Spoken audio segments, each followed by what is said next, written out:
Cassie. Go to me about life, my uncle. No, I worship 10 minutes to be my.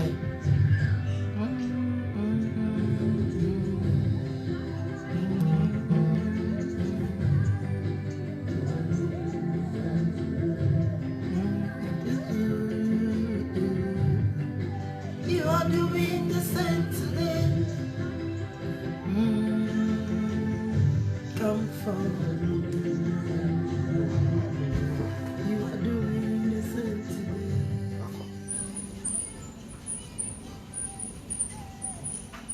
My God is very much.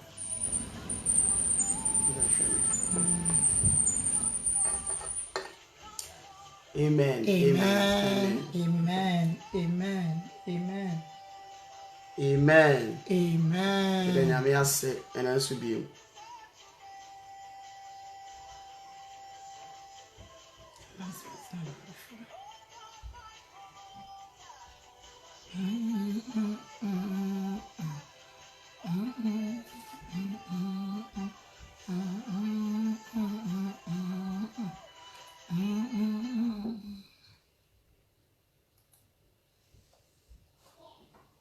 Hallelujah.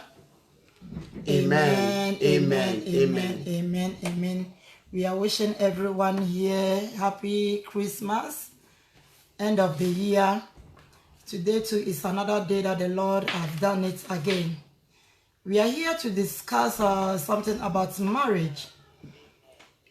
And your hase yeba abeka awari asem yeba dwene yawari mu se yeba den na yatimi awari akoso amaye yeba den na ebia disia no wusi mu no awari na ye bisi basa amount na yewra afefoforo ni mu a se Awurade Yesu Kristo ama till 31st na first betu ye ni yewra afi ni mu a onua awarea no yebeye ne die yebeye de ne arepa awarea asai ene ne awarea nso ne emu yeden no yebeye de ne adibi nso aka ho hallelujah Amen. Come jidi sa yemu bebre no afiwe no mu no awarefo bebre asu pa ye awarea mu na ene Awurade nyansa ene na ho odin ene ne ho sra kakra odi amaye experience kakra odi amaye awarea mu no eno ena ene yeba abeka wasem nti onua wa wu tie bia mpesa wo fa pen ni paper na wo de to form be bia wo to sin wa ware mu no wa ye ni yie be bi so a ofri sa wo bo modin no wa bo modin no wa ye ni yie na atimi aye nshira ama amen Amen. nti ene ansana na ye twa ye nua banaka ode ye afa worship mu kakra na yenya enyaye nti no yebeja ye ho ahye Awurade nsa nye ja dwumadin so ahye Awurade nsa etiefo nso etie ye no edwomu nyina nso akoma ahye Awurade nsa na Awurade kronkra bedi hene ewo yemu sania ebeya asam na yebetie no yebetimi atutu ho anamo yie na yentu asam na ntwene na emom yebeye ho adwuma na eye nkunimdie amaye amen Amen.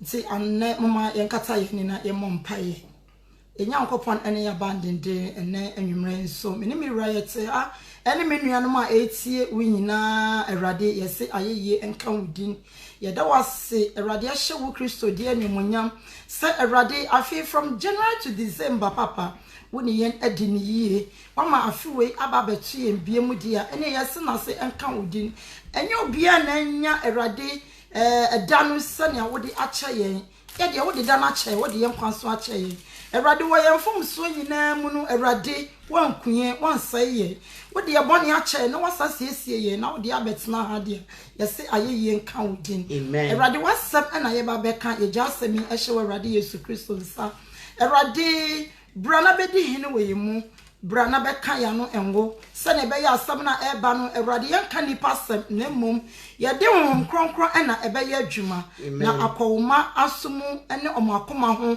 na ye adwuma ama ye nyina yeso a ye ka asam na Awurade ba bia ye to sini ye wasam na eba wasam so eye nkwa Awurade ma yenso yenfa ye de ewu na ye wi a ye de ayeye ene nase ebe ma Awurade Yesu Kristo wudin no Awurade anwumre we na ye bisaw ewo wudin mu nti amen Amen. Amen. Amen.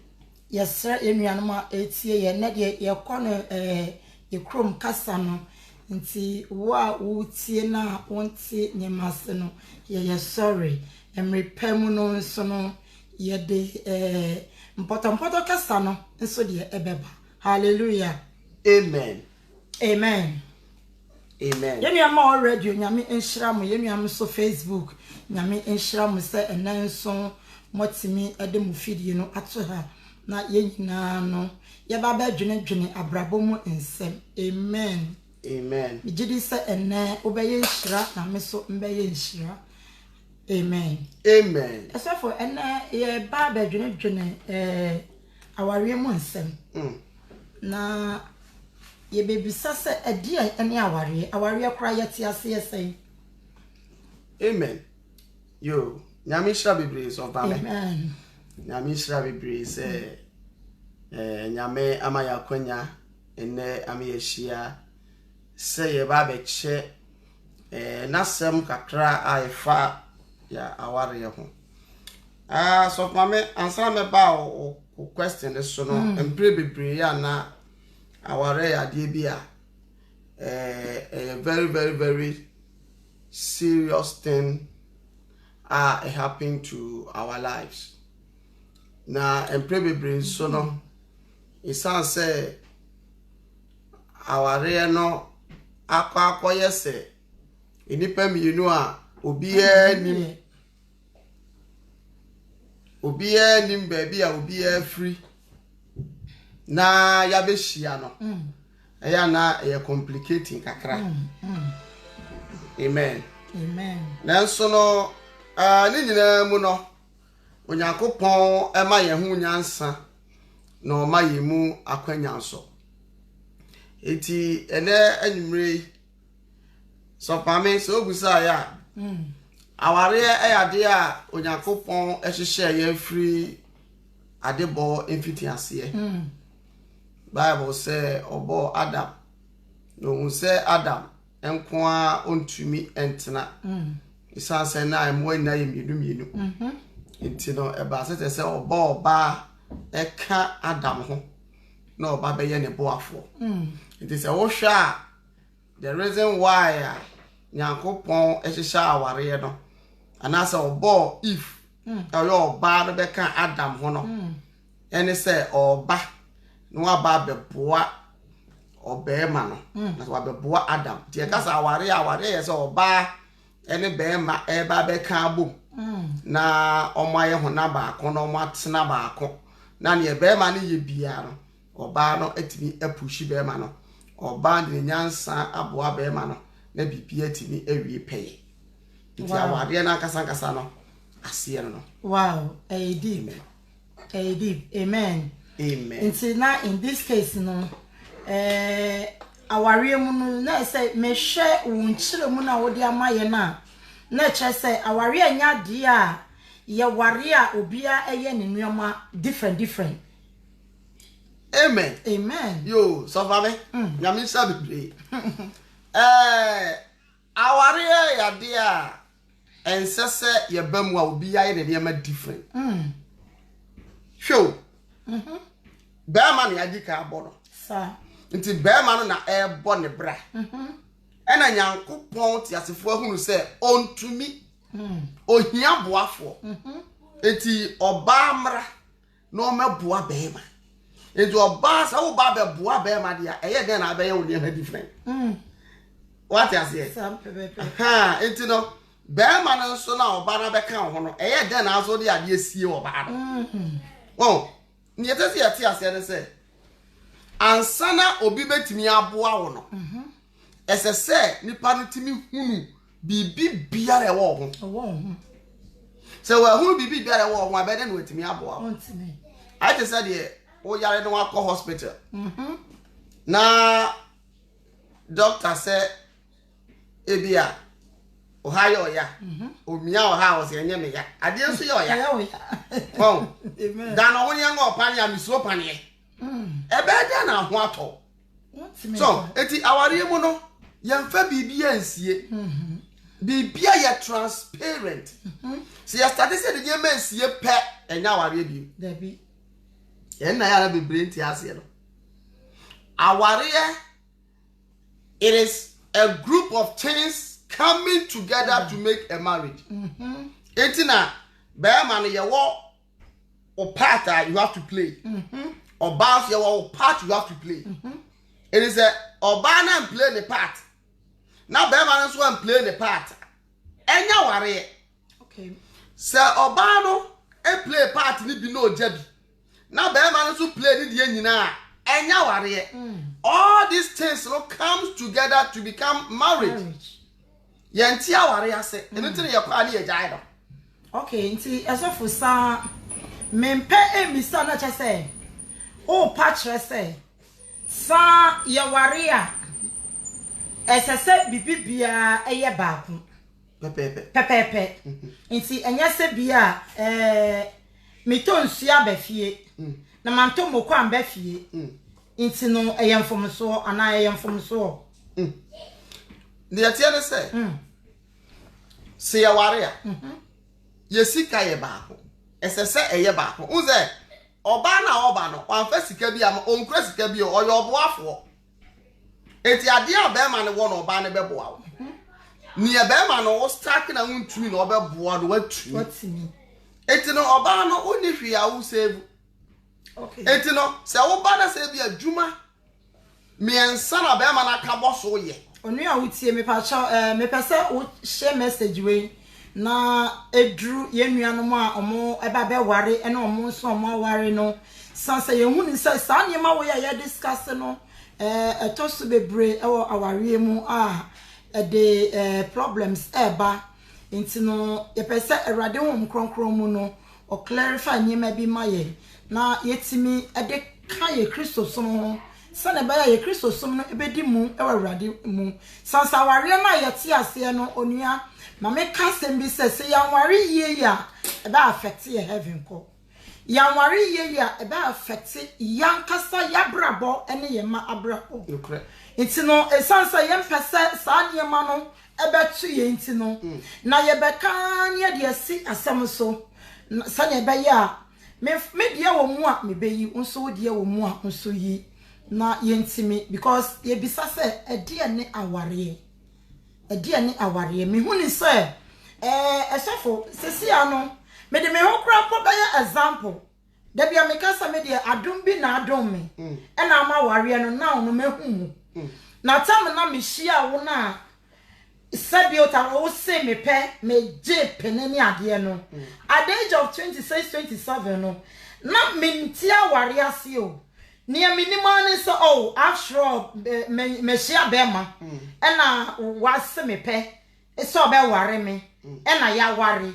But when we talk about marriage now, one deep inside the marriage near my woman, no kwanya me enemy sana minim.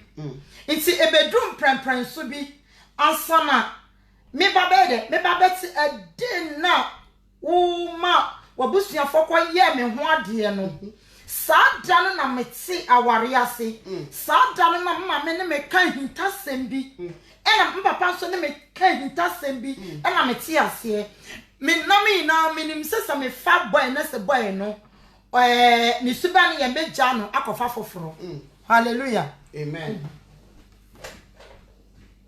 ni suba ne ye meja na akofa foforo me de sa na madwene ye me until a day na wo ware me no afutu ama wofo de ma me no ena ma me hu se hey me de me ho abehye bibi ase me de me ho abehye covenant bi ase sa covenant no owuo pe ene betimi a break sa de no hallelujah amen iti ba ena so ye hu ni se sa covenant no ye timi enya wa bra ye hia no be ma kwa ye oba ho de but ye wura ware ni mu deep na ebe unsa na nyema bi awo mu nti be unsa sa covenant na a breaki obati aware ho na awareja yaba be mati aware ho na awareja yaba ni na ekowie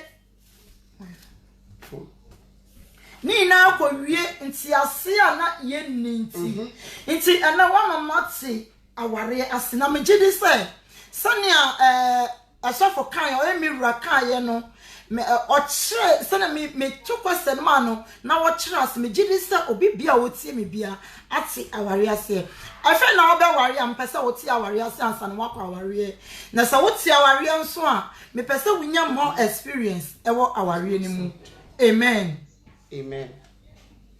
no sound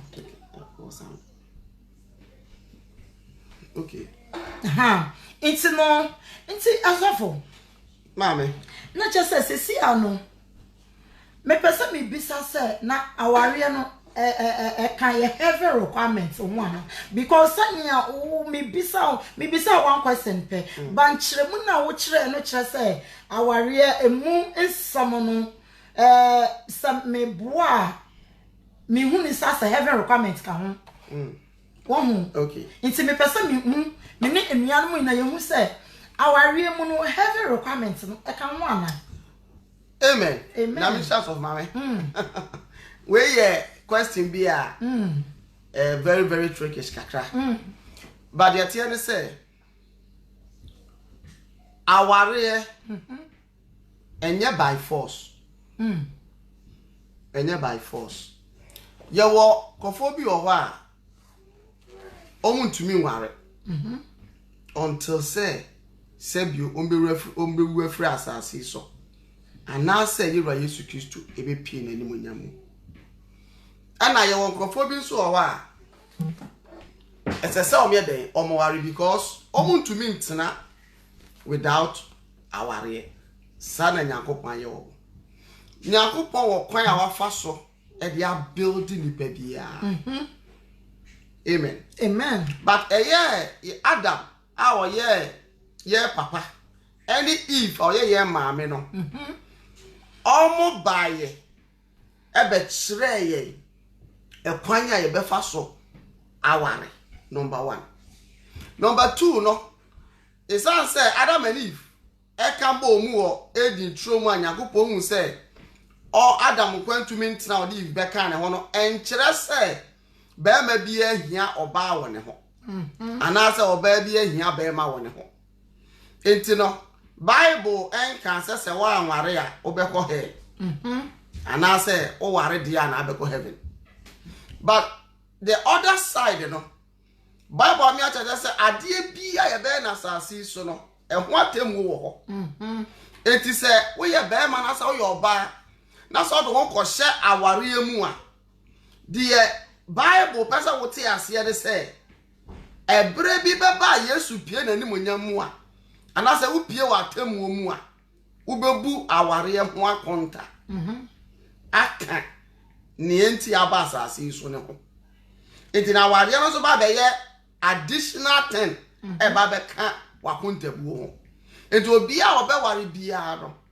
e wa aware ho akontabu ni e wa anware no a obetimi atena ho ahwe ne ho so ananti nyame akwa no se ne ope no obetimi ahye ne ho so no ono so no eni aware ho akontabu enti no se wo be ware dia so mame aware ho akontabu aba be ka wakontabu ho na aware akasa in general no it is not a heavenly requirement Bible akasa wa aware a won ko heaven there enye sa ba so onya ko ware dia eni wo aware ho akontabu oh okay nti no sisi ase o pa kire say sisi ana wa ware me no Yesu Kristo ba ana say Erade to ne safre me ansa na obeba saniam o ware me no abraba ememu a me bebu ye wo fie me wo ho akontabu sa na o pa kire no kre pa wo ho akontabu oh sa enuan ma mo tie me se sa dia na no awarefo mama yehu se yewo adwuma kase eye ewo yaware mu so o ware a ente se wo fa boyfriend and girlfriend boyfriend and girlfriend de hu nyame na wo fa nti wo fa wodi agora me de me de obesi wo eno no already no we are bonsam dia let me say it in this way wa ba be yo obonsam dia wonya mehu Erade nti no ne a wo pe na wo ye ba enese ye kyerkyere mu a ye papa de ma ye ndia na kyese aware no nso no enho tax wo ho a say yentimi anye ni ye ya eno so akontabuo no Erade ebebisa ye nti ne menua wote aware ase menua bema wote aware ase mesrewo ade Erade Yesu Kristo din mu ejina ne mogya mu epa wo cho se sane aware ne tie bia no me woni se obebu amamu a eye Erade amamu sansa wo akontabuo ene ye sofo me pese me bisa question ba kon so se sa wo be ma na waware mo me no me won ho akontabu di a se kwala no so de me no ho akontabu. Amen. Amen. Basically no near edin kwala ebe wiase no ya ware sa ware ni wa akwala bi ama wiase. Amen. Amen. Eti once awaware no a wo de akwala aba wiase no wo won kwala no nso akontabu. Wow. Jaware nya se ne ye hunu na ye sori ya da so fa me hwa betimi aka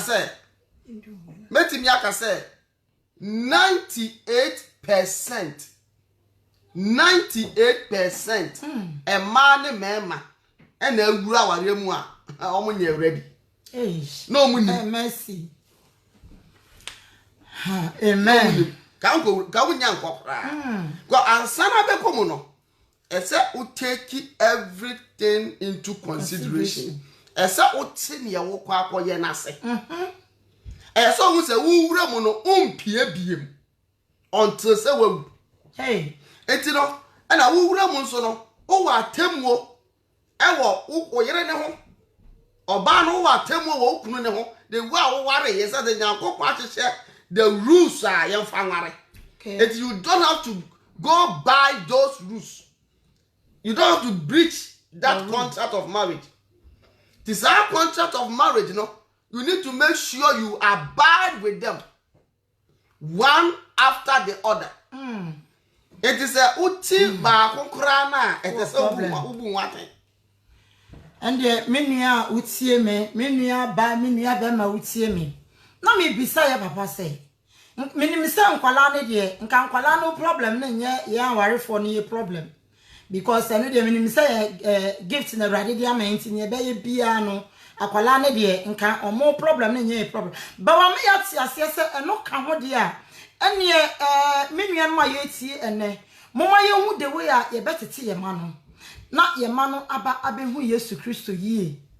We ye parents na se wo tie mi a sa wo kasa kire wo ba se onsom nyame na chese oye na adwen se onsom a mama yenko ekotodwanim ye sanse atemmo e wo ho maye ena se wo ye mother father wo nkola na akola edin samoni a mama yenfa akola no samoni entie akola bi wo na oya akola bone pa ba eya na papa sure se obeka akola na sem e wa bontene Papa mama sure so beka akola na sem e wa bontene na ye refi sa akola no bone no beka akoye no abontene so de be refi some men yo ye no ofie no na me menka ni ono be ye no abontene so nipa ehu eno nti mama yenka nkola ne so na omo bone yemfa ensie Nemom yam Erade kotodwanim na yam mompaye na Erade ensakra ye mana brabo maye sane be ya Yesu Kristo ba ye manu nso ebetimi akobi ye hwa sesi awiase na ye hu na kwalabone nsem bebre aba akolatimi eyi etuo na ode abono akasa na wofo akolatimi etwe sika na ode woni nuanom wo school mu bebi bia ombeko bia wi nom ene sa nyema ni nyina no minim sem mama Dada, enya wo fault. Obata bia ni wo obetna wo se ne ba enwie sa abrabono. Enya wo fault kra. Na mom se ye hu a moma ye rebuke nkola no sharply. Sane ba ya Erade ebeto ye ma no so. Na ye ma no awie peye e wo Yesu Kristo mu. Na me hu ba obe feel so proud. Hallelujah. Amen. Asafo. So mama. Asam na eba no emu odin yo. Emu odin. Na misa bisa se. Na eye den so na eye na mo mema no so no mo ware ye ya. Eye na mo ha adwene sa. Eye mo ha adwene yo. Amen. Because Moko abonte wona. Musa di ntro ka ho. Mo wa yiri wo fie kura no na mo se mo ni yiri. Mo ko hia oba bia na mo ahyada yi mo ring asie. Omo mo sha ring no mo yi ring na sie. Na mo di ntro me ni yiri. Ni owo yiri nso yiri no wa na oto ne yiri ho a kire girlfriend no. Adenti na musuban te sa. Amen. Amen. So for me say them di kan no. 98% emema ne ma ena ewura aware mu a omunti aware ase onti aware ase chese onye ready into be wura aware ni mu a still na ni san wa bonten ensese be ma be ware na wasan hwe oba foforo ho amen. Against the rules of our area. Anything I can say, our area when the rules and regulations. It is a bema, so ware. That's a sanko or concert or dog or baffle for our bontia. It is against marriage. Rules now marriage, what break it? It is a bema, are you ready? So ware.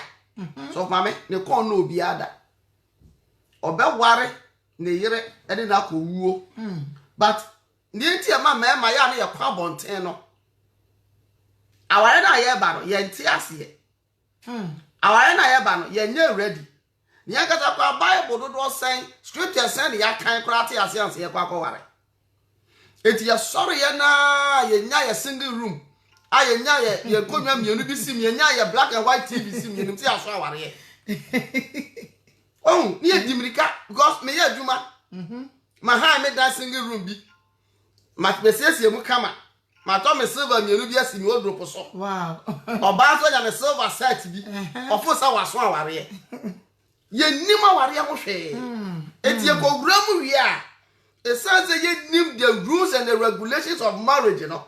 Afeye ko hu obi foforo abonten a na ye sa akopɛ no ye kopɛ no nyase ye kopɛ no ne agya ye yido ye kopɛ no ne asa abefa ye yira ka ho hey so etino emade bia na confusions wa ware mu it is a enipa ebenyina drum pempenso bia wate aware ase e wo bible mu asofame ka ware gya ye ensi wo wi ase da anka be ma bia so entwa nachi enkonkofo oba foforo da isa so onim say against the rules of marriage me problem ne say adenti na moko hu oba foforo wa bonten ya munim pa so mo wo mrs ofie na afei de ube hunu na mrs no na ho sama dru girlfriend ho say adenti sama yes say be ma ono obekwa bonten okwakọ okopo oba aforo okọ asem a ebe fa ama no sir it don't know who said Bema number 1 when you're mature until our ase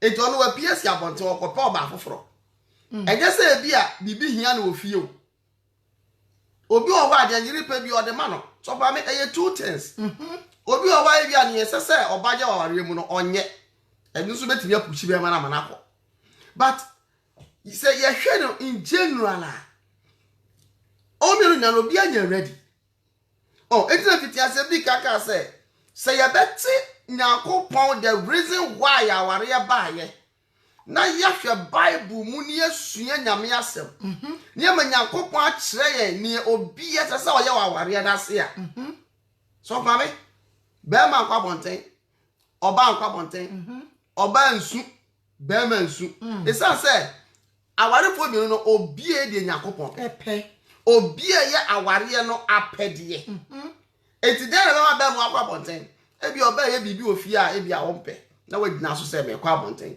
ensese wokọ na to sa dia na ma wokọ obi won so de yire na onya ahwi o oye bibi ama ne pepepe na to say the be ma na kasa no enim aware no the meaning of aware enti no se basa na mo se emeti se ye se mema ne se omo yire ho afono mo nti omo kosese mo o ende so mame ense hu ense hu unse sa dia we no ana bidi kan kan no se onti aware na se enye na yire ho afono tu po ba foforo Oh, but say unim aware rules ah.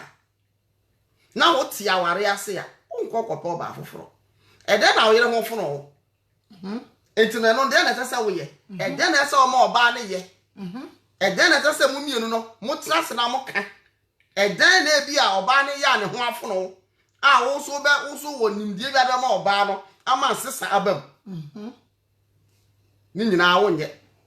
Oh, enti aware to so mame another side of aware no so no is communication. Communication. So communication nya ware obi wa ware se bibi to chema won yere ho a onka. No hwe din. No the namnamfo so. Namnamfo so. Afo be hu an wate esi abonten. Jesus. Oh, ba sa o ba no abonten won obehwe no so o chema bi so won ho. Oh yes. Enti wa hwe ya no so onka. Na wasa akopia foforo. Enti obeti wani no. Na wedding say hu bebre. Me nua ma mutie. Your question ba kwa papa asa ayi anu ama yen. Nti no awarefo ya meti sansam ni bebre. Me ma ni bi o mo se ye yire ho afono mo. Na ya na ne ye nim guase nso se ma ni bi nso ye saade. Oba bi o no ne kunu ti. Na so no wo mpena be ye mienu e wo ne kunu achi. Oba ye nim guase be ma ye nim guase. Nti no se ye pese ya ware no Awurade nsa ba mudia. Mama ye momode ne se betimi atwe ye ho afri sa niema basa niema fi we mu nyina no ye betwe ye ho afri ho sansa se antwe ye ho afri ho ne eguso a na ye ya emre bi beba Yesu Kristo obetia ye. Hallelujah. Amen. Na se Awurade otia wo bo sabra no otia wa mpese wo oti ase se enimguase ene beto sadimguase anto wo so a Awurade be makwan ama obi kunu atwitwa wo sekan. Awurade obema kwan ama obi yere atwitwa wo sekan. Nti no wo a wonim se wo bo sa brabo ni bia no Awurade se wo chiri.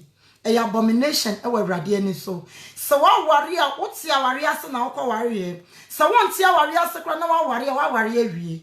Bomode ne se aware no obeye ni yie. Na wo de mpaibɔ atachiri na Awurade ahye ne ho anwumnyam e wa ware no mu ama. Hallelujah. Obebi wo na oni ni kunu wo ho esofo. Na wo twempena e wo be ma na chi. Mema de yenim se mema de eya na a whole lot. What you say? Na kaye man so de. Obebi oni ni kunu wo ho pa be ma na ye bibia ma no. Ba na dwen na ni so o me kunu wagimi. Nti se ni kunu kwa adwuma no akwakofa ni kunu achi. Ba ni ameka ni se oba wo yesa no hu ani wo. Uhu ani wo kese pa. Sansa wo yesa anyemani na no animguase wo de bad luck nso ebre wo kunu ne wo ma. Because moment a wo yesa no musuo bi na wo de awra fie ho no. Na se wo kunu abrabo enkoso afi wo betan no akasa na. Se wo kunu niema bi enkoso e wo fie bekoso no akasa na. Eya wo na wo de sa musuo no aba. Nti wo ti aware ase wo yoba. Na se wo yesa ade na ene Awurade seja. Se wanja ya osese na bufuhie ne ba. Obema obi atwetwa wo sikan. Na wonte ase ho na obeka se edi enkura na esi misue. Ebi won so wo kwa asari o. Na so wa pa won kronkron no. Ena wanka se wakwakofa wakohyehe won kronkron. Ena wodidi sa abone no. Wo kunu ba no wa pepe wa no fefefe. Na wa ba betena se. Onim se ma ba beto me yere angel awo fie. Sana oyire nso Jezebel. Nti mesre mmana omoye sa no nimguase. Wo ye Jezebel a ka kire Awurade se Awurade won sesa wa brabo 2020 na ubesi mu no ka kire Awurade se Awurade mempese mbeye sa ade ni biem na na nea me ya esanso mani wuo wo sa ade ni mu se ebia na wo ye Kristo ni wo ye oba na wo ye sa ne ma no na wo be nanti mu na Awurade abeda kronkron di a kire wo na wo efedi wo be tete yese kona koye bibi te se restitution ese wo kofre wo kunu tinase ani wo be ni abomination be ni wo kofre wo kunu akotinase se mira emre bi atwa mu no ana bi last month no na me twempena wachi in fact be man be bobo wani so hallelujah amen be man bobo wani so mama yembo modern say ye ma no ebeyi saade no afri abrabom wo ye kristoni wo nye kristoni o me pesa wo kan hu say enye se ya na obeka enye se nsu na Awurade bo Awurade amma wo se bra na be ye obonsamba Awurade abon se ka bra na be ye ne de nti so enne na wo free se wo nkwa asori nti wo be ye nea wo pa me pese wo ti ase se o che na wo be sesa na wo be sesa esesa wo ba na wo be ka wo boni nyina eye ni wo nti mama ye nja isa de ne ye na Awurade nshira ebe ba ye so amen Eso for me say bisa question ba ku yo mami so wo kan Bible Bible say Oba brown ase. So na 1 Peter 3 no. 1 eba no ekere no. O say oba brown ase. Na odikan ema command bi wo. O say be ma do yere. Na oba emre no ase. Na eya na prepi no ye hu ni say mma bebre e wa hobrase pa. Na so na mema no ehuru omo so. Omo jampe mma no so saa. Omo asadia die na bad de ma wo mo no Awurade de ma omo to atwene na fe di omo akwakofa bibi different no na omo de tete wo ba no obema bi o na ne kunu be kwa bontene obekwa ye no hu bia na waba so na oba no oba mi wrete say mi wra obedi die mi wra ni ma na misi mi wra say na me ye nso so na no be ma na ni nso adentina no so ebasa Amen. So mama nyame shira. Wo say yes chance ya de American bibi say. Aware na ye wa obi wo ho a ente se wo ware. Obi wo so a ente se wo ware. Obi a obeware bia de wa ware ho atemu. Enti se be ma wa ware. Wo feel se wo ware. Because untumi nhya wo so. Sa na Bible aka. O say muntumi nhya wo so a monfa kunu baako eyere baako enti no sha ye ntimi nche ya husu nti ye se ya ware se ne be ya at least ye nso no ye betete ye hot so fine aware na ba mu no bia na wunnim rules and regulations e wo ho because of my many obi na aware o ye Christo di Debbie ko fo be bra aware a they are not Christians but yet they are married. Obi so ye Christo ni but on kai Bible. Enti ono aware no terms and conditions mu no onim. Don't onim answer waware. Ode ne yere ete ho. Enti no in this case you know say oba no eye bibi a be ma no oba ne submit ma be ma no kra na.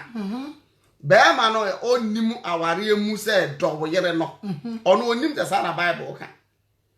Enti no na kuma na wachembe mienu asemiensa eti no odo na nkasa no eni ho Debbie okay and I said go to frache obi anso eware for a reason wo abekwa ware because of obani shape because of your body babe yamau because of said your bano etie ne sa ne ma no se wo kwa ware sa wo be disappointed it's say a time will come as I shape no unhu bi Debbie a time will come as our bar no obetumi asesa.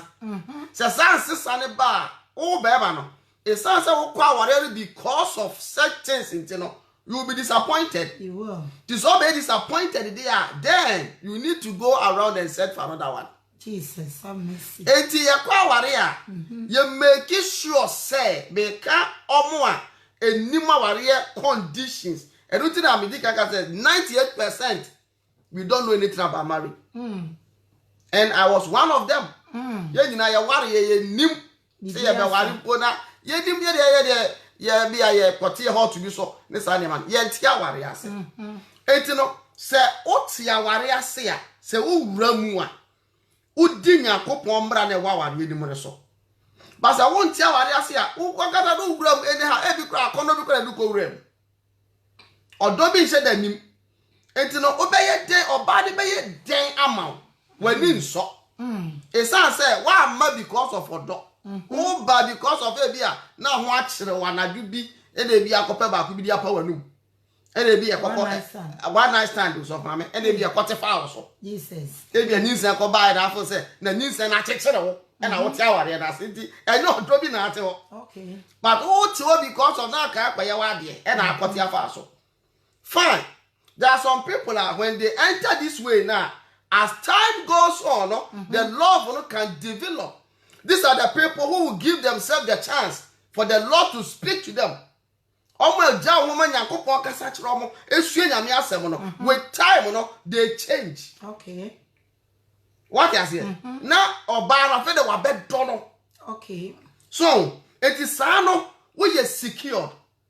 Bibia oba de be ye bia no wani so. E bia wo ba nyas adwens na wo de ba. But wo be wura mu ne san se wo no wo ja wo ma Yakopon e kasa kire wo. Na wo nam nyame akwa so nti no. Na wo wura mu anim se wontumi mpie nti no. E se wo ba with the things of the Lord. And you know, you do anything possible to sustain, to love your wife, and to make sure the marriage will be sustained.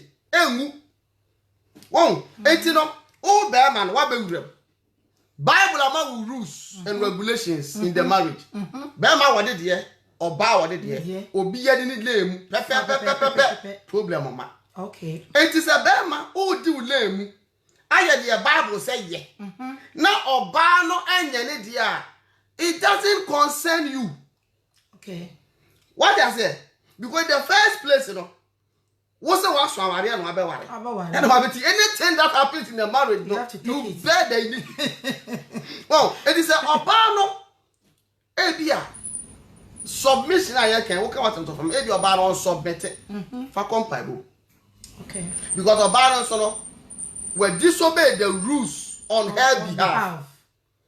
Odo na abu na wade so aten mamu mi ewura mfi obu asa aten no obu asa aten no say dey can so exactly it all be man no don't follow what the woman is doing now want to break you so there okay esa wo de otoso na wo don ko so ala ya wo de okay eye 1-to-1 obi ekobu na wade ho aten it is a me nyamesa me no na me do me yire emumi a me kasa me koso do me yire sabe pepe Ebia medo nim pabodo. Obema besisa. Obesisa. Na sa me yiri mume, na da meso beka de meso me no. Me no so de na beba. Abonten beba. Enti no ko hell, meso me ko hell. Hey. So ho. Enti no obi ani ni lemu. Se wo de Yakopon se ye wo ware mu aye. Oba no nya ne dia kan nim paibom. Ebia there are weaknesses. Oripa be bi ko for ebre. A lot of weaknesses in life. Obi owa o covantem. Obi owa ontimi covantem. Obi owa wo hiam paibo. Enti the Bible say bear with each other. Enti no the fact is say umume no and just mame so me no. More na umume no more na me show more love. Okay. Enti I am bearing with you in a way. Wow. Sir. Say also bear then that you will change. You will change. Okay. Na say mume na the meso ka say okay mume nti meso me no de a e na fie o be da ne wo amen Amen. Amen. Nyamisra me nuanma ye tie Daddy Gabriel nyamisra opa me nuanma mo tie sania na me bisa no ye wo aware bebre ya oba bre no ho ase be ma endo aware bebre be ma do oba bre no ho ase na ni nyina mu no se kabo mu nso atembuo ne de obi abebu ne de makomako se ya ba be ware se ya ka aware bom wo nyame asemu a o se 1+1 is 1 but ma me kan kire se eno ya asase so but se edru atembuo n'animu de a 1+1 no eye 2 now ne be divide minu ubebuwa watende misumi bebuwa matende nti moma ya nyere ye ho se aware animu no nia etie bia no ye bebo modin se aware no ebeye yie sameti ane meka che se aware mu no emu aware mu aye easier na sof mame medi wontro aware anye easy bani na ne se ubenya akoma na watimi agina na wodi akompa ebomu na erade aye shawari bu ona bema no enye kura awari bu ona oba no so enye kura na so bakotimi wakia merade etimi ede nsa atu awari no so arrest bema no arrest oba no ema awari no etimi eye adwuma ntimi sramuma yentimi ensua niema bebre enfri niema yesua mu ebia na wote awari na ase no niema aye agija ama wadwen na ne se uja aware sanka kase yakoma ne ya brabo ene ya hotode a oh yes nka mekasa le jina ko but nyame asemu no awareja ye ennimu nti no se utimi work hard sa wo ko school ana wo hye school ase a from class 1 until so ube wie school no me nua ba me nua bema ni nyina mu no exams e wo homa wa obetru na so bomodin anso betimi asua ade na waye exams no watimi anya certificate papa heaven kono obmie wani ansa obejai bone ye na watimi emmeki wo heaven nti adenti na aware no yentimi anye ne ye yebetimi aye ne ye nti no mama yenhye ehode ne nsoso bema won no wo yere a mesrewo from eneko no do yere oba sa wo mra wo ase a menya akokonyini e wo fie ho sa wo ya akokonyini na mema na ombebu o omo peja omo sade ebekọ wasum nti mesrewo bomode na bra wo ase na ma bema no so enya odobi sonko enfama amen amen esofo papa me kai se wushi ame no na me wakwala ba ko correct me shia no na won kwala mienu na as matter of fact wo se me pe na wo ka se won kwala mi wo wakwala ba ko no woni mi se na me nim sa nyansa ne se medwe no ho de akọ akire se adenti na se me ware be ma wo wakwala mienu woni mi se me nyansa nyansa no embisa wo me de ne mi ne se se me so no obi nti yem fa mbom na mi woni se memma bebre sa de no wo memma bebre be ma bi ono oba ware a o se oba no won kwala nti me de me ware oba won kwala nti na waja aware no na me de me so me mama e be ye example ena na me ka story bi e kire wo ne me nua ba se me papa me yem papa first born na ye ka me mama na me tosu 8 me na me ye mama nyameke na me papa be ware me mama na mama wa 7 dada ne ma ye mpanifo na so papa no ohwe odo na ode kono esanse na odo mama ni nti no odo ne ye mu ade nyina mani be fi omo wo me kra mani be fi ye ni mi hu se me mama me papa ena na etiti me nua mpanifo no nti mi kra ma dwe be ye mi se eye ni yemma ba later kransa na behum se sana enya ni yemma eye nkwala a obeware ne yere no na omwo ho adenti na mema ni bi etimi ebe sa situation no na ebi nso etimi embe amen amen yo na me sha so for me amen ye dey say yehu ewi asi mo ne say aware na ye ware no say dey di kan kan no it's all say your background ankasa no and your strong Christian background from the beginning. You see so no obi o wa ebia say beauty frache empratwemu na awo afrimu aba etimi to oba etimi to bema etimi to omubia but see e ka say mepe oba anasa mepe bema na mempe ne ma ebi o ma mempe nkwala no dia ene na enye odo enye odo se odo be ma na odo ba na se odo no eni ni bibia sa bibia because your ba na akwakọ ware no enye nkwala no be ye wo ma obre kon ware wo ba no nti oba na kasa na nhia no isa odo awo edimaniti but say no say ye di kan no ye ntia aware ase say ye tia aware ase a anka obi nko ware ana say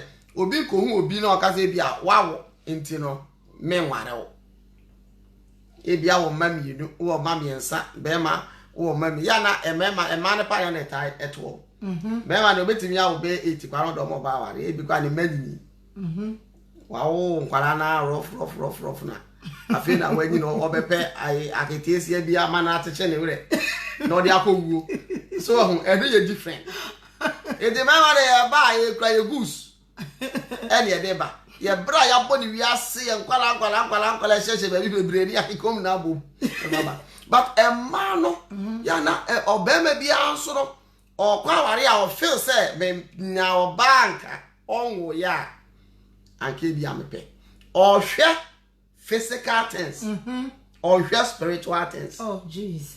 Wow, it is and also another way I would kwa wari I want ya be pie free muntem. empanimfo obedi se wo tutu mirika wura aware mu a tutu mirika pie enti no oba na so ma me no kura ma me kasa mo kire oba bi wo ho a onwo da wo da bi e do che oba wa wo ye nya nu ho ebia as we go along no we will go deeper into this na ye hunu say enkwala na ebie no does not matter doesn't have anything to do with the love the marriage with the marriage enkwala doesn't have nothing to do. They are independent omo nka ware ne ho omo be ye momma obra wa mwaware eye momma te say de wo no oba ne be wo pepepe okay eti soronko ena wo pese hu oba na agu bebre nti no bibi atochema na what you better me tell no ata wa wo bebre nti wa ye loose anase den so mama se sanity de a enya dis obi akope virgin o ena sanity so de na obema na wo ba no make sure say won so no fa oba da o be virgin also you virgin o no akope o virgin na akobom.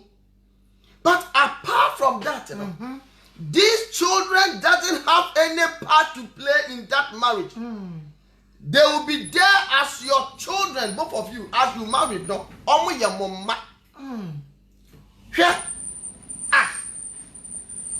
Some of our miensa, oba di mienu ba, mo ba kunka. Na nya miensa. It's simple. Na try. Very simple. Na try. Amen. Where you me back? Where you been on me wo no na head? Where you me yafunu ba entidai? They are all the same. They are all human beings. Won say yet 1 + 1 na ye kan say ebeye 2 a. Enya beye 2 pe. 1 + 1 beye 1 a. Enya 2 the same effect ye kan wo kopi atembu mu a na mu apa bienu. But say multi we ask them mu ya. 1 + 1 is 1. It is 1 there. Not 1 and then the mark 3 by ya. Enya 1. Enya Muhammad ya. Enya na wo papu ko twam. Error. Amen. So mama error. Error. Show mama example. O papa ehu mama no. Baba no young. Very young man. Na mama I say mama crossing there 5 years cry. Wo and so papa no odo no wo mama nti no. O mama wo ma 1 2 3 4 5 6 7. Perfect number. Amen. Amen. And I must say no. Make no. And collect also number to your perfect. You better worry na so. Na me na to aso. Am power worry no. And na obey your first born. Me boa. Sa pepe. Aha. And na ebi to aso ba biensa. Mienu to aso. Biensa be ma ba na be ma ne free mu. Wo ma biensa on papa so. And then kwala 7 na ma me don ba no mo we.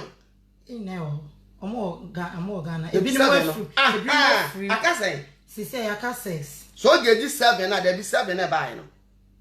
7 na buy no. O ma me ma 7 no. Ma me ma 7 no si aka 1 2 3 aka 5.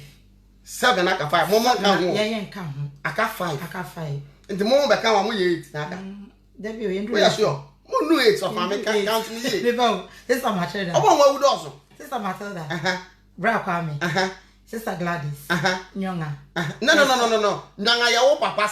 Okay, nyonga ya me papa. Okay. Me ka wo mama side. Wo mama kwa side. Okay, Gladys, Kwame, and Matilda na aka. 3. 7 no 4 ko. 4 ko. Aka 3. Aka 3. Etu papa me waro mama, no wa me wo nyanga Esther 3 na aka ho a. Nka aka mama na busu awe. Wo apa wuye na busu awe. nko ni bi. Enti no eje na ye ka wa ha. Empanifo se wosum body a sumukwadu.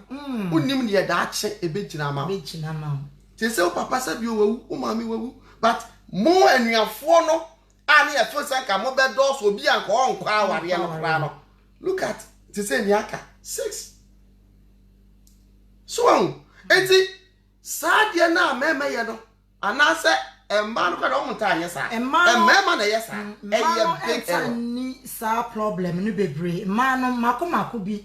eno no eya na nonsense no mo sisu no mo moda no ena ebia be ma no awo bia mi no so awo dodo but mema no ena yehu saade no ewo omoso pa nti oni awutie me nua be ma wutie me ma yehunu se abrabo na ye bo no wonim ochena asem se na miwura ede me ma me ne me papa de example no ebia na wa free say nipa no ewo nkola nti no nware no na anan say wo be ware ne kra na enye eniwu musa nti me kwana ma reject nkola no na me ne na wo me amede efe mu be wo mo amede na mo de na nti me ametena se na efe wo yire de no eno na ebetena se na abehwe odachi nti mama yemfa saade we anya suade ena one thing so says how be ye kristoni a omunyina so ya kra ne bi nti wo reject no akra be na wo twea mawrade so wo reject wo yere ma wo reject wo kunu ma wontimi ntwe akra mawrade because omoso mo ka so no hu bi nti ade na wo fa omo na wo twe omo so kra ne ema Yesu Kristo na enhye erade anyumunyam nti yebia yekita saa mindset ni nyina no yema saa adwene no efri yeso na erade wochiri amen esofo ene de in fact wo hwe aware mu nsam na ye very deep but am say ya na yehunu say ye ano ya ba asaye boboso no na erade de ne honhom no kire ye no ema yehu se aware enye adekeka yede yeni ehu na aware eye honhom ade esese yetimi perform na epie hunamani hallelujah amen because wo ware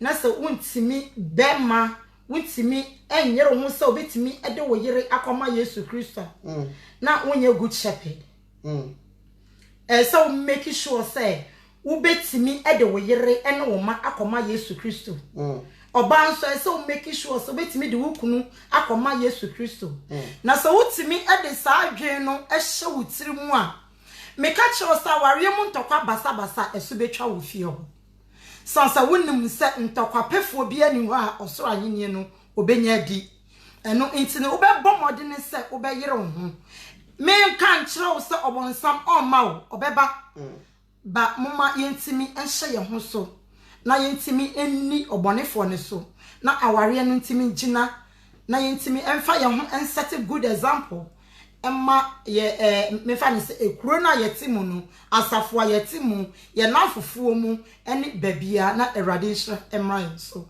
amen eso for me sa baby sa question ba ko me questions na do so se yegusu ayekona no ise yabobo bonyema bebre so nti ni na no emrepam no ni na na ebeyi bia makoma na fe no yakomu yie sanse yemu ni se aware mu no sa ne ma no eye problem kese pa esofo ade ba ko nso a menim se eno nso ade ntokwa kese eba aware mu no because ya shose no ma meti ase se aware ye ba ko Ewrade de ye mam say ye mbra na ye meboa no correct in other words nda bia mu tosin no ewrade de hunimdie na maye na ye mfa mboa mu na me bese me bisa se be ma bia na oba no correct na wo pene de because be ma bi wo ho na wo ye ade a hunim se ade na o ye no e de saifie enu nti no oba nyansa ewrade so ye ne boafo afi oba ne bebie na no wa be correct be ma na be ma say hey me ne head wo fie nti me na ese me ye de me ye ni awo ye nso nye nti no eno nso no edie na edie nchiremu na obetimi ade a kire enua no yo nyame shot of mame ni etia de say ni nyina ko ekosi aware ayenim Bema no onim se oba bi ba beboa no onim aware nti no oba ne ba on do feel say bi o akware no aware obi e ware ndo so be ware bi e bia na kono bi o ti na kono bi so to no feel say nana ni aware ye dana ya ware Na enya no pe won. No. Enya no pe. Sa anya pacha ya na wabobo bi so wo kire mu ya no. Aware ni de minim san na no na ewo mu. Aware ni mu nsam dooso. Enya nna ne nko a. Enya ndema bebre. Na na obetimi ada the whole day. Utimi na the whole day. So for ebi mo se bi mutimi. Oh, the whole day. Now go aduma. Debbie. Utimi na the whole day. So. Oh, utimi na the whole day. Oh, etino there are so many things ewa ware animu a important ten nanimpo. And then they say 2 minutes be na to hot so sorry afa do so acha call baby. But there were deeper things in the marriage. Oh, and one of bad it involves so many things. Oh, be be cry wa so be pia bonten cry no. Ne ho basa no di pie. Ete say oba correcting the ways. What you say? Be ma bi pia bonten to ni zip mu da. They do be pia bonten be ni zip flap zip na bie. Na bie. And say sa etumu ansa. Na so na yire so tumu afa so tumu da bia san so na the problem aba no. And na make not oba ma no onim aware onim ni oba no wo so obeye. Oba no also oba be correct o. And na mama ka say me church of mama. Correction. Danger will begin here. So be ya there no say na. Now oba be ye ni no brechen you say no. Eti na o say ya there easy. But all repair everything. Eti oba no oba be make sa repairs no. Na dwuma so sene be ma na ofo say onim bibia oye. Now nim now ya na why mistake no. No why mistake no. Obi na eba be correct to mistake o. So a head. On my head will feel no. And say so oba. And na head no aye mistake. Ana ni oba be bo ye help ano. Eba be bo head na ma mistake no. I rectify. Na asesa ba be correct. Eti hwebra oba de bebre. Ebi na ye kan you. Wo be ka David mempre ni na ebre bi o. Mempre men sa nobody guso. Oh, odo daddy ye ni say akaye mempre was oba bi o wa no wejai. Eti oba de be ja be ma ne be kona ni ti be kwa kopem gban no. Nyema sei. Na fe nyema sei. Afe na oba hwe oba no. No be ya sa be shas yes more repair. E ba sa krampo mo ba krampo mo show action se bia bibia kwese yi o. Oh. Oba no aye no ho boko. O agina ni so. Okay. Oh, eti no be ma e so hu say you stand to be corrected. Eye corrections inti na oba ne ba wa brabo. Eti e bra mo na mo ko ne nyina no correction no oba ne hwe wachi. You trust on him to nechi achia. Eti utwa asanyi na oba na wo hwe wachi. Bibi chia pe no afro. Odo ahachi ya o yan correct no. Na wo so aba abehu sampa achia. Na ma correct no. But be be always say person or exercise the authority in the family no. Enuti no oba de ka ko fi no. But authority are exercising so no. Authority mistake in kwan away. Oh, it is there are because mema ewo pride it go be pride be say and say oba but me catch no emma adwunu mu do yie there are mema person meka no kure mema person mema pe no kure ka kura mo jimu di sam ye oh why not mo jimu di pa why not e do na yakopɔ di say yemu but say wonnim aware na wonnim bible a wo ba igno nyema bibiri on fire yourself. But be may be a person or exercising your authority. They will fear. But exercising so no who's exercising on the right way. Send your yen and I'm not cancel. That's a conquer backfire. So it's no I don't know oh yeah dear na watch ya na oh yere et no. Yes, I want no yes I oh do so. Or hustle bebo achia. Oh, odo ade we die when ya ye die na so ke ye ni sei ya e bia wo tusu ho awie ba ke ye ni sei aka fo sanke nye optional o toma e ma no so musua sa wisdom no e ye wisdom and ya say o ba ye na hey unia be ma ade we ye ni sei there be on few because the first ne buy command no we say kasa speech na e ba no command wom it more na be use commansive words no be man so be to so no your boss amen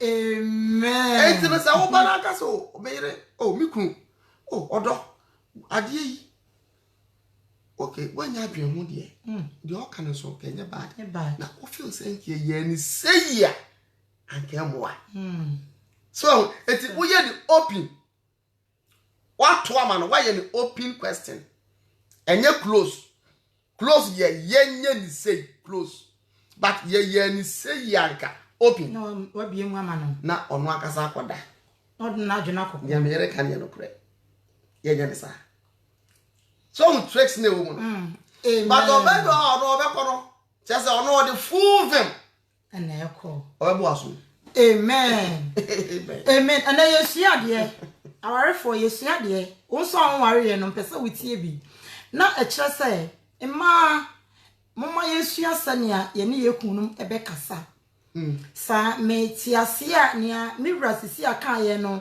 na e kire se ye kasa mu no ya na etimi ya hash ema wo mo nti se yetimi akasa boko e kire omo a megidi se nyasasam na wo de ba obefa ama eboa na bible se we ye ne boafo no abewie peye ewo awrade mu na sa eba ne se wo ba be ye ho se wo na wo ye bema no wo ho a menim se eya na kasa barrier no bebre no ye ma no ya na ye laki bebre ba saka ye betimi asua sania ye kasa nso a nka ebeboa menim se man bebre kasa no eya na chiki wo mu enya se bia bema no odi watem ana se bia oka asembɔ ne akyerew ba sa na wakasa na odi anyini nti no misra mema no sa bibisa na bomodia na kye wo yere transe na kyerɛ no sansa se utie me kasa mukura na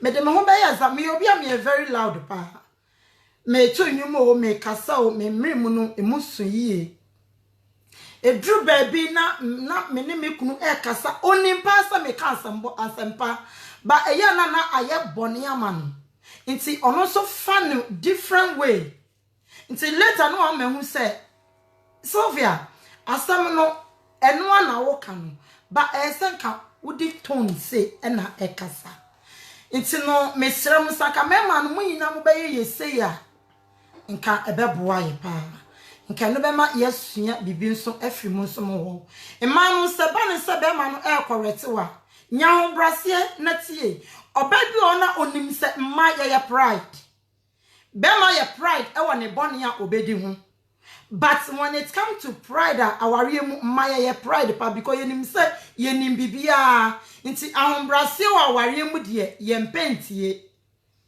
nti mesre ye ma no se mma ye ntimi emre ye ho ase emma ye kununum ni omo nso no ye so ye na eye wrong no omo nso ntimi encorrect ye na aware no ntimi engina enhye erade anumunya amen encha ye de questions na ebeba awiye na megidi se emrepam no mo beta ahuye sanse eyade a esese yetimi edeba abontene na omo a ye nuanu bebre ewo situation mu a eya na omo ntimi ende omo krokromu sa na aware no agu mesrɛ mu sa problem bi ewo aware ni mu na wonte ase a pe nyame nipa bi a owo ahombrase okura nyame nyansa na bisa no ho asem na ontimi fa nyame asem enkyerɛw na aware no ntimi enkoyie ema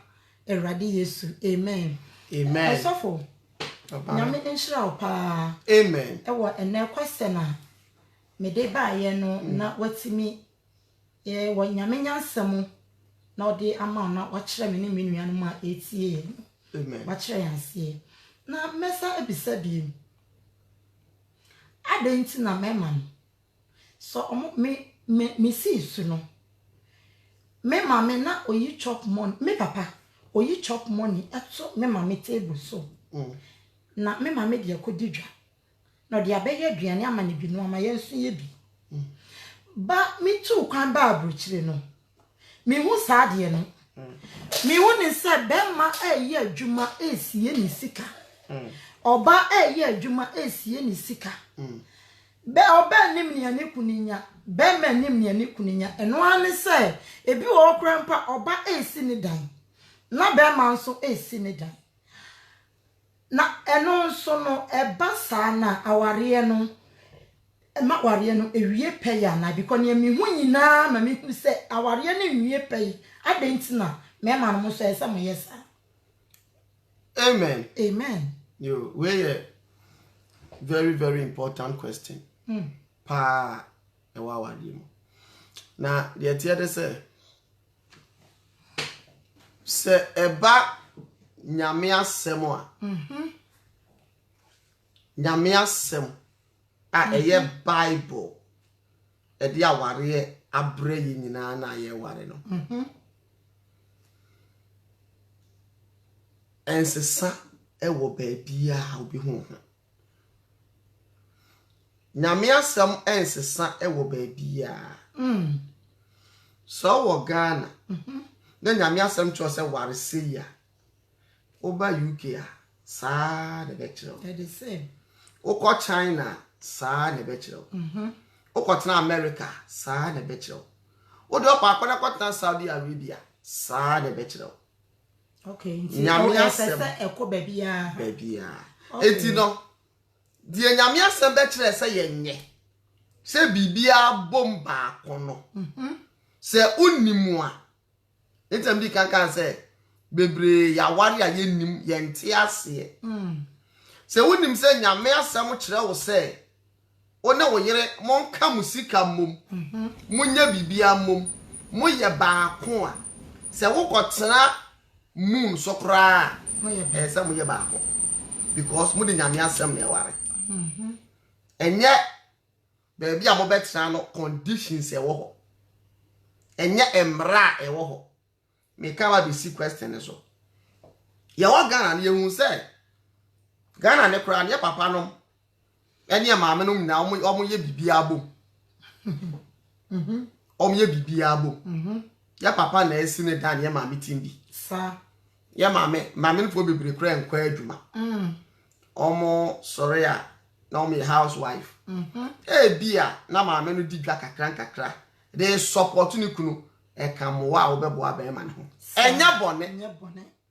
enya bone edisi yetu kwa babrochire na se yenye a yehu se maame no mo eboa ye papa no mo no omo ye omo aboa afo mo boa ye papa no mo no yesu babrochire ni abeware ni ebehu se akwasi broni na wote ha no one ne yere ache ba ku tua danka ba ku to aduane ba ku yesei ba ku yesei omo aware no obi kro won ne yere kra ntimom ba ku ti baabi oba ti be ma ti baabi e no omo ware ni ebehu saade no na se ye fa eno se suban no ne ye de ware dia ene na ya po Bible na yenim na to yenim Bible eta meka no obi oba ware sa ware no onye kristoni oye kristoni a onim Bible Bible said the two shall be one and nothing can change that the two should be one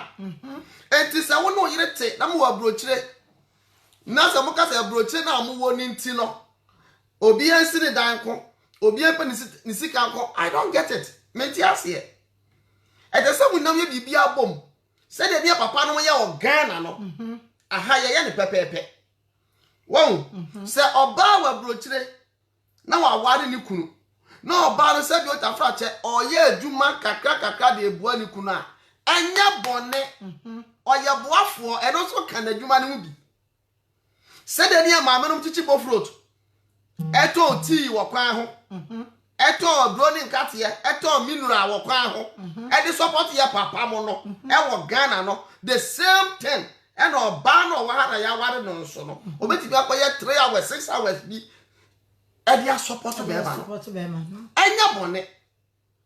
enya bone but the question is all support no mu ye bibia bom esa bo bibia ya baako ye baako oh ebiromo aware se ebia obi asave ni sika nko oba ye na dwumo save ni sika be we na dwumo save ni sika oba ahwe be ma account mu be ma ahwe oba account mu oba ni be ma pay slip be ma ni oba pay slip oba etwaduane be ma tua danka edru ba bi na ebia ye hia bibia na oba de kakraba na be ma de kakraba na ye de abom enya ware se koba ne saa you don't call this marriage mama is se koba ne saa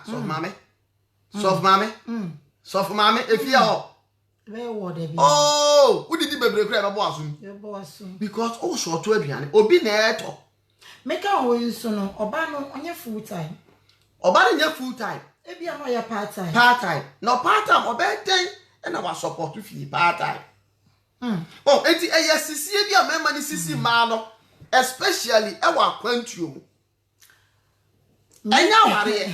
enya ware eye roommate we roommate amen minia bema wutie minia ba wutie mama yan share sa topic we nso so yi e bia na otisa su ni mu en share erade animunyam oya wo yire me pesa me yi entasem bia di kire so mokompa mu na oho sori a oba no so woni ne ye bibia pepepe nti ade na physical niema no o pesa woni ne che me ma ne kwati si ma no po mo si ma no ti si omkra we de be ma na eka mo ya ma no ye ne eka amen nti no mesra mo me ma no mo dom mo yire no on we na eka besi se do yire be ma sa wo do yire a wo nhwe ma wo yire enko sa obre ni mu wo be hwe sa wo yire no wo be tono odo ye kakra bi na fa boa me so me fa me de na ye mboa ahwe wiase de na ye gi no wiase a be ma wo be to obi ba to adwuma mu oba bi wo na ekrowe mu o ye day and night be ma nso ye day and night e de na ye hwehwe nti ba nsi e be sidan na wie no na efei dan e be wie ni ye nam 50 years plus na ye kom one day pe na ye kwakowu mama ye hwe ye ho yie na ye hwe ye nkwan yie na ye ntimi siesie ye heaven so yie na ewiase niema na the bible say be betwa ni na ye begya wo akọ ewiase na ye na mu ni ye twa mu keke ye ho wo nso ya fasase no te say ya ye kuro mama ye mfa niema nchekere ye ho kakra be ma obetimi ni ye kakra oba obetimi no ye na enhye erade anemunyam ebasa na wa ho odin kra nso eho odin yie utim say yetimi ye adwuma da bia na ya bre ye ni manua na ye de na mabrechi abonte so aduane pakra ye ntimi ndibi adanti because nia ye pese ye hwehwe no wiase no ye nya ye nti ye nja sikape be manja iso besisi ne yire obenja iso besisi ni kunu ema mama ye mbra ye ho ase na ye nya ye kunu mu kasapa kire na ye kunu no musumo ndo ye na ye nso ye ntimi nya hode ne en support mu na aware no enhye erade anim amen menua wotie me em se ehaya na yebegyae ye nkomodie no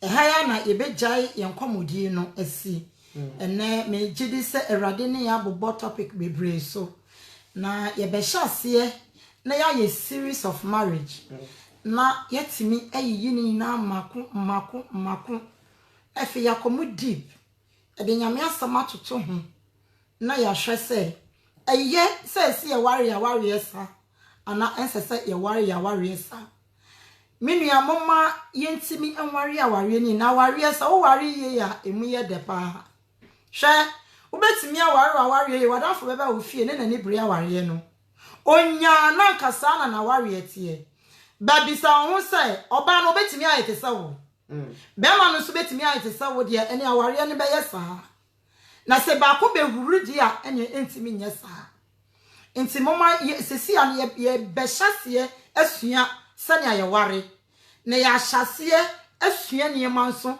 afri nyame asemu na ye de aka eho e de aware na mo efe na mo asiso a mo pesa mo ware nso mo tie bi entina ho e ma be ma emma one night stand na onu wunyinsen na afa die because onu wunyinsen ntino esese ye pre egina so say ye kwa ware force onua ebia na nye wukunu enye won fempade be ma na wakwa ware by force na afa no aba abaye problem ama Emma be bringing say na be ma na ware wo mo because moment a ube nyinsan ne de ma me ne papa be prese be ma yesa obeye me ba ho ade ebi so na nya odonti o anadwene na wo pe ba bi de ato hot so one night stand na ekoye na de nyinsan na ba efe de bra na be ware odo ne wonyefu ye de force aware oba ye de wakosifie efe ye tete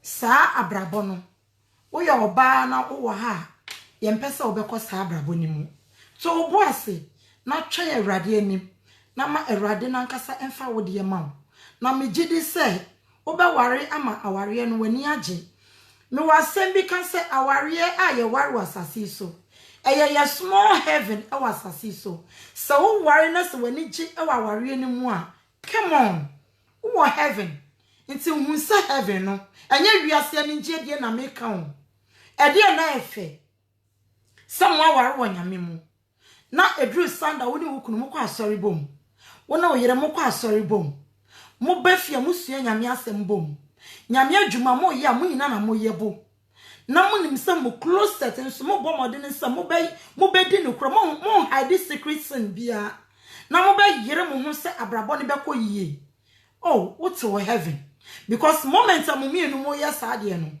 obonsam de ntokwa kra bafia mo da bonsam mo di nanim de dada Inti mo hunu inti mo makwan se saade ne beba so na mo mani bi su krampo na o de beba esansa mo sua nyame asem na mo bom pai mo wo huhu nti no mo hunu yo pese o de ba mo ba no kram bebo mo de nsem beboa no nti emada bia no asomdwe e wo fie obonefo no ntimi penetrate enwura ware ni mu na se ya nya saade a sister brother one night stand bema waso anhye na obenu hu obekwa ware ni mu na what a shock bi aba ho ho na obehu se be ma no de ho nsem kwa na odi ko okope ma and ye boneketu a wo ye no ye kan ba kwa ye be kan 100 times ye utiri wi na ye bone ye de wo nan be ka ho ye de wo nsa be ka ho ye de wo kom be ka ho bibia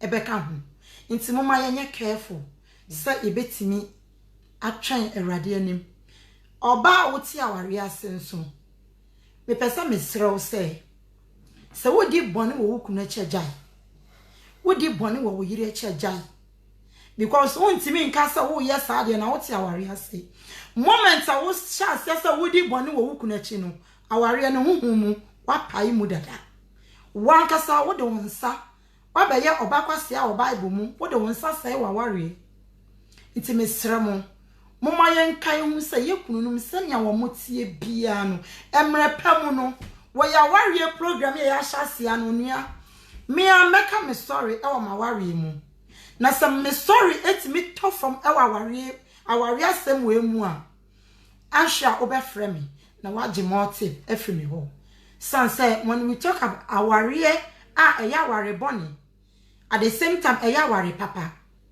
no bonsama wura mu ama ware no apora onua me ye number 1 me kan obi nti sana wa hunsa me ne esofe yete na se ye ka nyame asama me wo more experience kakra wa ware mu mbetimi akire ama wonso watimi abenya bi abenya adansidie na wodi aka wodi kakra wo kura ho nti mama yensuro nyame pe na se wusuro na no matter how ne ba ware mu no ubetimi ayendio na waya ware ni yi ama na be hye Awurade anufia papa na ote ya no ho mo de won twa na mbeti ni yi sa ose oka dwuma wadi a mo amobeti ase nti mema na mo di mo yere no awu no munjai wo twempena wo yire cha jai na nya sa one day Awurade be ma bi ahwo wodam wo bi a ba bia wo no ba no be hye bia ye bebo ba bia wo no be ma no ko hye bia ye bebo nti mama yemfa saade no entu yetiri mu na me sabe kan samba kwa ansa na mawie ebia na wo ye oba wo te ha wokunu opempe na twempa me pesa me ka kire wo se emfa nhye wadwe mu da se wo beja aware na me wo say bi wa bra na me nim nyame yie no me ka da bia na me sorry ne say oba bia ni obetimi age me kunu afri me nsem because me kunu me fa no na me ye me ti na ma ne dru me standard sania me pe no nti obi ani obetimi age me kunu afri me nsem oh sa me kan yo na so ko obi je na so me ye madwene say no matter how me kunu be twempena me be hu no me ja me kunu e ma oba bia da o twempena 20 na me hu a wo oba na wo be boka meje made me ma sa ade no ko ense bibia be say ma ware kwa na me kunu ntwempena e ma ne nse ma ware na ampanso eno e na ye de te ha a ene yetimi e ka nyame asem ni bi e kire wo no e bia sa na awrade aye wo wa ye wo te se ne oye me no na e bia ehu nimdie no e na wanya onua ye gusu na ye sa program no wo beti nsem bebre na wo benya experience nso bebre na wo de aka wo de ho na wa ware ama ware no etimi ama wanya heaven akọ e wo Yesu dim amen onua ma mutie ye ene me nsem ama heaven wo so heaven akwanti o we are for heaven not for hell amen amen ye mamu ina afihyiapa afepa aminim se afisese no na nia enye ewo ya ware mu no na Awurade arepe amaye yanso aye ware na Awurade aboa ede yemfepade pa ede abreye na nia yanso a ye ware yie no na Awurade ede nwosra ne bia ware mu nwosra na ode aka ye ho ama ya ye ni yie na ahye Awurade ene nipa nyina enyumunyam hallelujah amen Awurade ya adomo a onua obesa ate yenka biem mene esofo Henry na me amete yai ma mo medin medin ede sofo mame Sylvia Kesi na ye frame Sylvia nda aka ne de obi ati a obi ani bia me free na me bra nso ono nso ede Pastor Henry Kesi ye wo Jesus the True Shepherd asafo ena Awurade esi ewo yeso na niti Awurade ede edua ye ewo UK Nottingham eho ena ni asafo niti ewo na ye branches nso ba bia ewo nie ebi ewo London Tottenham eho ena yeso nti sa o London area na sa o pesa wo be ka ye ho na yeso mo a wo de yimbo se me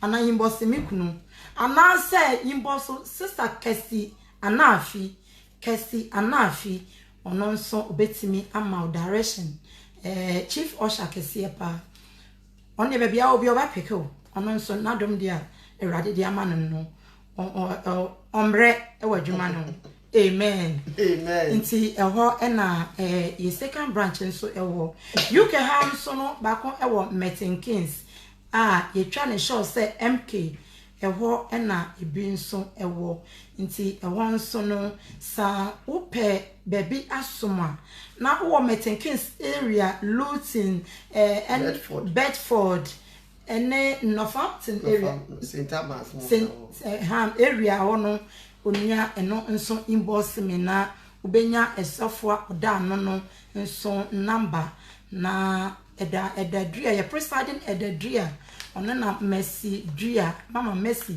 omo na omo eda ano omo nso no in fact eho eye heaven crew okwa Awurade be kirekire be na momo so na ombetetew na omodo wakoma owura Yesu Kristo ewo na henie mu amen na yesi Ghana nso yewo Tema branch ewo ho eno nso omo ahase just last week ya na ye papa Charles ene ye mame ya papa bi ono na omuhunu wo screen so ono na omo eda ano eweye mremu Awurade na momo so nso no ye adwuma kese ewo Tema ekromu onua sa open Holiness Church ewo area ho akwa bomodia na contact ye na emrepemu ye do mo ina number ene address no ebegu screen so na wanya woso watimi ene omo akoso yeko Accra nso a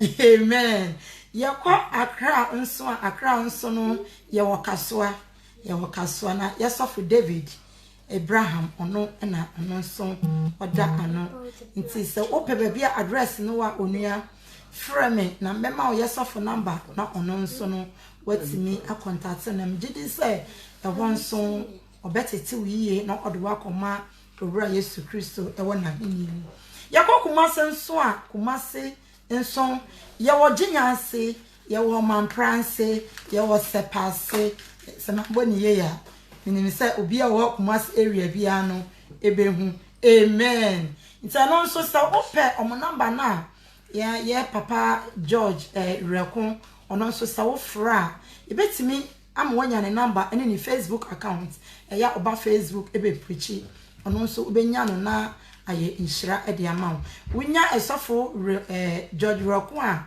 numbers ni na ewo Kumase no ubenya hey Kuwait branch esofo Patricia Bafo ono Nira Solomon omo nso na Kuwait branch no omo gusu den omo nso no omo nyame asem no wo yesi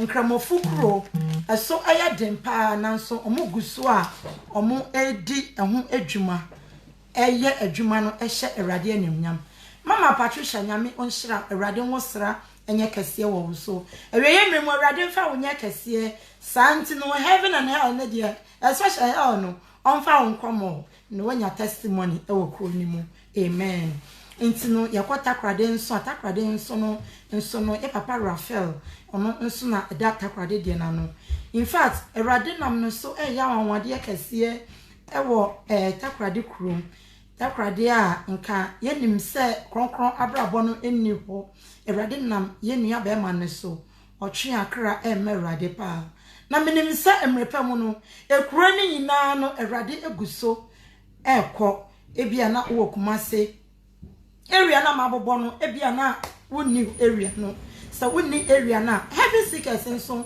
ewo Kumase onua ubetimi ahwehwe heavy seekers ase UK haya mpo ebia na area yenso ye wono woni baby ebia na ewa obakasa ewa heavy seekers nso ewo Houston eno nso ubetimi na ye ba Brexit nso ye papa Charles ono nso nyame akwa Charles ono nso ewo Brexit intino munua Holiness Church in there unpopular ministry na enam Awurade tumi so ono a enam ne nyansemu da ne nwadi ewo kro bebre so sisi ade ebi kọ bebia ntimi nua wontimi ntama Yesu Kristo ba na wonka se Awurade mante kronkron ye abrabo no ene de Awurade obeka se frimi soko woti ye pa wiyi waso woti nso amenyi waso say without holiness no menua no one shall see the Lord wontimi hu Awurade intino ye kronkron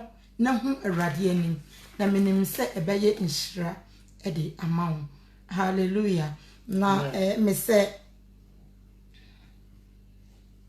hallelujah amen ye branches name set me refi ye South Africa so ye papa nkroma ono nso na one ne ho kanfo mama Mary omona omoda South Africa ede na no nti eno nso so wo da area na inbox me na eno nso ubedi Awurade enam yeso ubaka kokon monsa na no nso no wotimi atetew fefefe Awurade yusu no South Africa kromu ba nti bra beka ye ho ena Zimbabwe nso eno nso ye papa oda no ono nso eye esofo panel nti ono nso ye hu Facebook bebre Awurade nam no so eye adwuma Zimbabwe nti bra na no nso no wo Zimbabwe area frame wonnim obi wo Zimbabwe abomodi anaka kire ni say hey this is the true shepherd be about because Zimbabwe ni there in fact ayantan franfo no mugu opa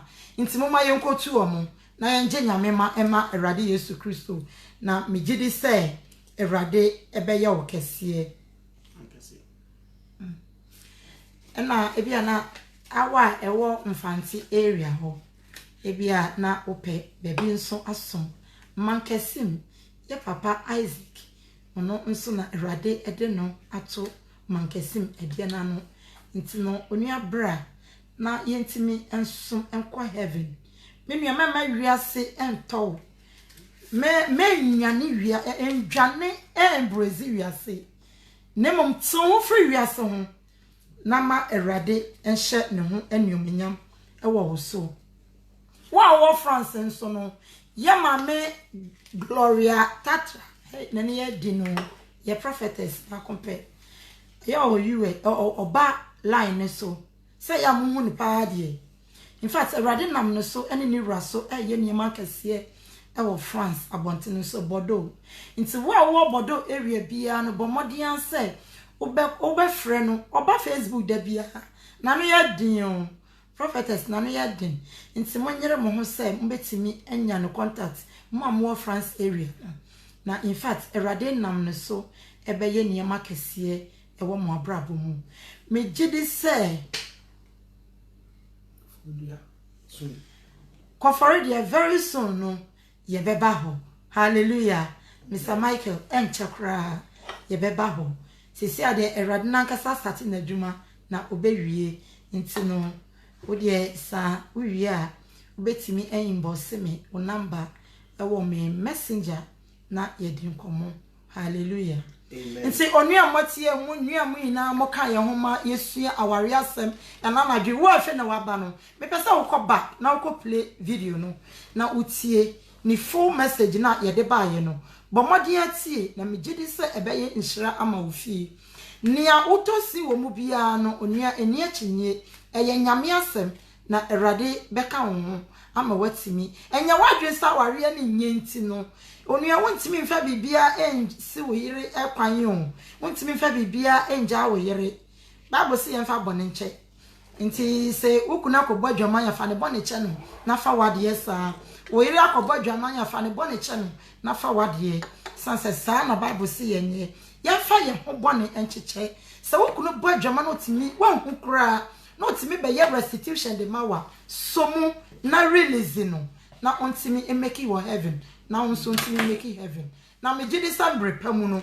Awurade be ma yati bebre ewo aware mu anwumre Awurade onka ye ho na mo ye ho ban amfa ye ntwa 3 days na aka na ye de be wura 3 days on 3 days na aka ye de be wura 31st ni mu no me gidi say nia yakoma hwehwe nyina from January to 31st Awurade de be ma ye wo dia delay nso no onua enkasantie Awurade enkasantie abusuani bia enkasantie wokunu enkasantie awoyere nemo mpesa me hya wonkom se 2020 ebeye wo year amen ni nane se ubeja wo pemu ede ama Awurade Yesu Kristo na ebeye wafe eyafe bia obesere nemo wo sere mu no esu bebe mu esu ni ba ema wo remfi se ubehu se eyen sohwe na ato nemo ubeja nsohwe ni mu ama Awurade na Awurade asiesie ebiemu di amaw eye on and off but empower Awurade wo be pipa de maw e wo Yesu Kristo di mu amen bye bye.